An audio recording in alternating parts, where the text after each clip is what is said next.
Top quality और consistent performance के लिए सिर्फ सिल्वर पंप। टॉप क्वालिटी और कंसिस्टेंट परफॉर्मेंस के लिए सिर्फ सिल्वर पंप, नाम याद रखना। मालेगाव शहरातील आपण शासकीय रुग्णालय मालेगाव सामान्य रुग्णालयामध्ये आपण आहोत। जवळपास सकाळपासून आता 9:30 वाजलेले आहेत आणि त्या पार्श्वभूमीवर सकाळपासून ज्या पद्धतीने जवळपास 12 ते 15 डॉक्टरांची ओपीडी या ठिकाणी दररोज सकाळी 8 वाजेपासून उघडी व्हायला पाहिजे, त्या पार्श्वभूमीवर कुठल्याही प्रकारच्या ओपीडी मध्ये कोणत्याही प्रकारचे डॉक्टर या ठिकाणी उपलब्ध नाहीत।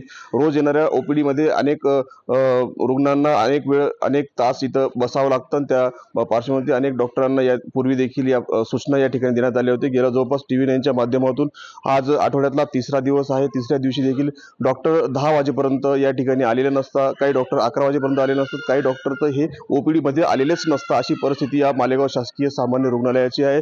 जवळपास 200 बेडच्या या रुग्णालयामध्ये 12 ते 15 डॉक्टर या ठिकाणी अपॉइंट करण्यात आलेले आहेत। रुग्णांची सेवा करण्यासाठी डॉक्टरांना या ठिकाणी थांबवण्यात येतं, परंतु त्या पार्श्वभूमीवर मालेगाव शहरामधील शासकीय सामान्य रुग्णालयात आपण बघू शकतो जवळपास आता 9:15 वाजण्याची परिस्थिती या ठिकाणी समोर आलेली आहे। 9:15 वाजता देखील कुठल्याही प्रकारचे एकही डॉक्टर या ओपीडी मध्ये उपलब्ध असलेले दिसून येत नाही।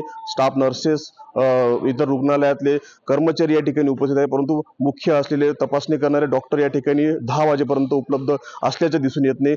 रुग्णांची कुठेतरी मोठ्या प्रमाणावरती हेळसांड होताना या ठिकाणी दिसून येत आहे। मनोहर शेवाळे, TVN मराठी, मालेगाव।